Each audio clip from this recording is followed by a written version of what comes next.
Dear students, in today's lecture, we will understand what is complexometric titration, how it is carried out, and what are the reactions involved. Finally, we will also solve an example to understand how we can use it to calculate hardness of water.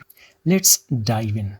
Let's start with the definition. Complexometric titration is a type of volumetric analysis in which a complexing agent is used to form a stable complex with the metal ions in solution. It is most commonly used to determine the concentration of metal ions. Before going into its detail, first let us understand the coordination complex. Right over here you can see we have central metal atom. In this particular case it is nickel plus 2 ion.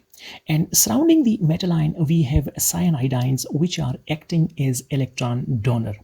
These electron donor molecules are called ligands. They actually donate pairs of electrons to central metal atom.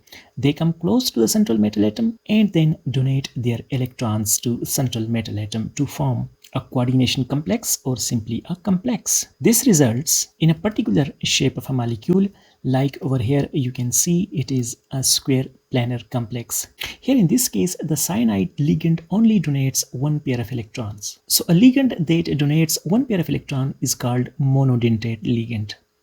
Any ligand which donates two pair of electrons is called bidentate ligands. Similarly, tridentate and polydentate ligands also exist.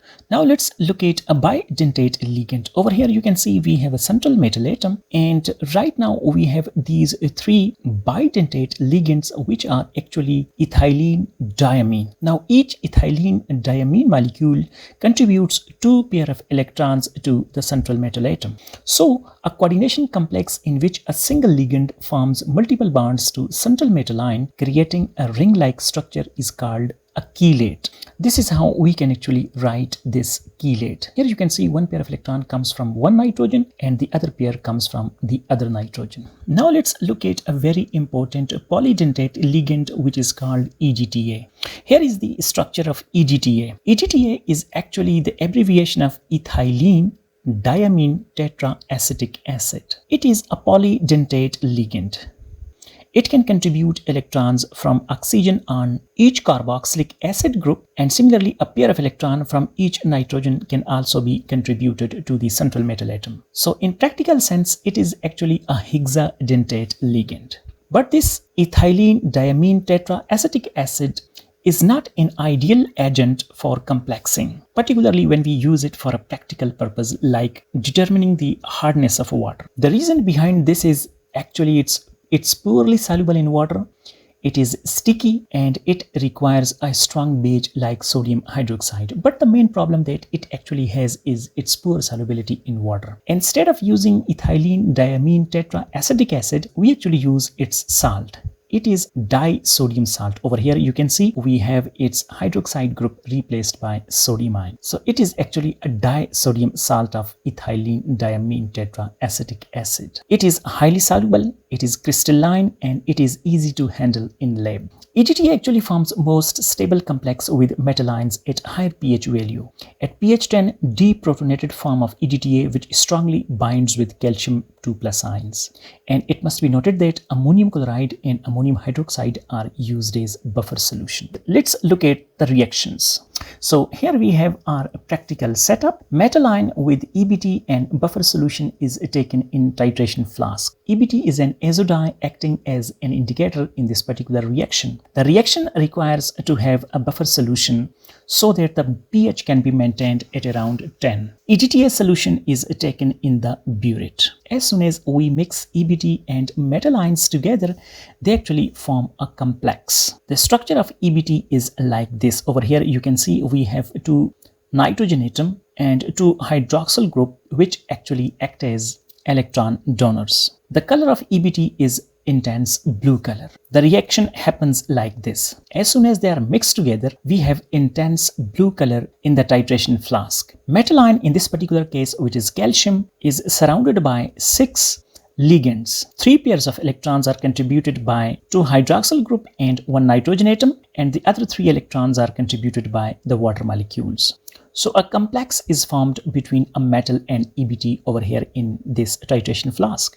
As you know, the metal solution, that is calcium plus 2 ion solution, is colorless, but EBT has intense blue color. But the reaction results in a wine red color. So right over here in this titration flask, we are going to have wine red coloration. And this is because of the complex formation between EBT and metal ion. But as soon as we start our titration, this is what happens. Now this metal ion inside this complex comes out and reacts with EDTA to give us metal EDTA complex. And this new complex looks like this. And metal EDTA complex is actually colorless. At the start, the solution appears wine red. That's because calcium ions form a weak complex with EBT indicator. As we add EDTA from the burette, it begins to bind with the calcium ions, replacing the indicator. You will notice the color slowly shifting from wine red to purple. And finally, at the end point, it turns sky blue.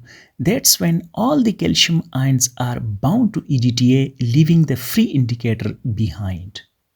So remember, wine red to blue, a clear sign of successful titration. EDTA complex.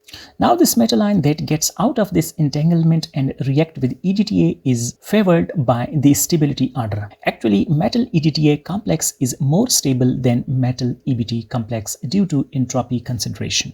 Now let's look at a practical example. 50 ml water sample titrated with 0.01 molar EDTA required 25 ml of EDTA. Calculate hardness in ppm as calcium carbonate. So this is actually the equation. Calcium carbonate was titrated against disodium salt of EDTA. Over here you can see the reaction goes with 1:1 ratio. That is 1 mole of disodium salt of EDTA requires 1 mole of calcium carbonate.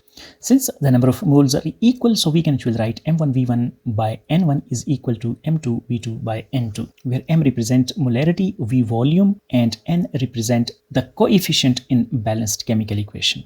So we can write like this. The molarity of EDTA is 0.01 and the volume of EDTA used is 25 milliliter, and N1 is per this equation is 1. Similarly, for calcium, we know the volume of water that was used in titration is 50 ml, while we don't know its molarity, so let's write M2. Again, the coefficient in the equation is 1 for calcium as well. Since we know all the terms, so simply we can calculate the M2, which is the molarity of calcium, by dividing this particular term by 50, and it comes out to be 0.005 mole per liter. Now we know the concentration of calcium plus 2 ions. We can actually calculate its amount in 50 ml as well, and we can do that by using this molarity expression. Let's put in our data into this equation. Molarity, as we have calculated, is 0.01 mole per liter, and weight of solute we don't know as of yet. Molecular weight of calcium carbonate is 100 gram per mole, and the volume that was used was 50 ml. Let's divide it by 1000 to convert it into liters, as the original equation requires volume to be in liters. So the weight comes out to be 0.025 gram, which is actually 25 milligram. Now let's convert it into ppm. And it can be converted into taking the mass of solute in milligram divided by volume that needs to be in liters. We have already the mass of solute in 25 milligram, and we already know that this 50 ml, when converted into liters, it comes out to be 0.05 liter. So the hardness of the water sample comes out to be 500 ppm. So that was a brief explanation for complexometric titration.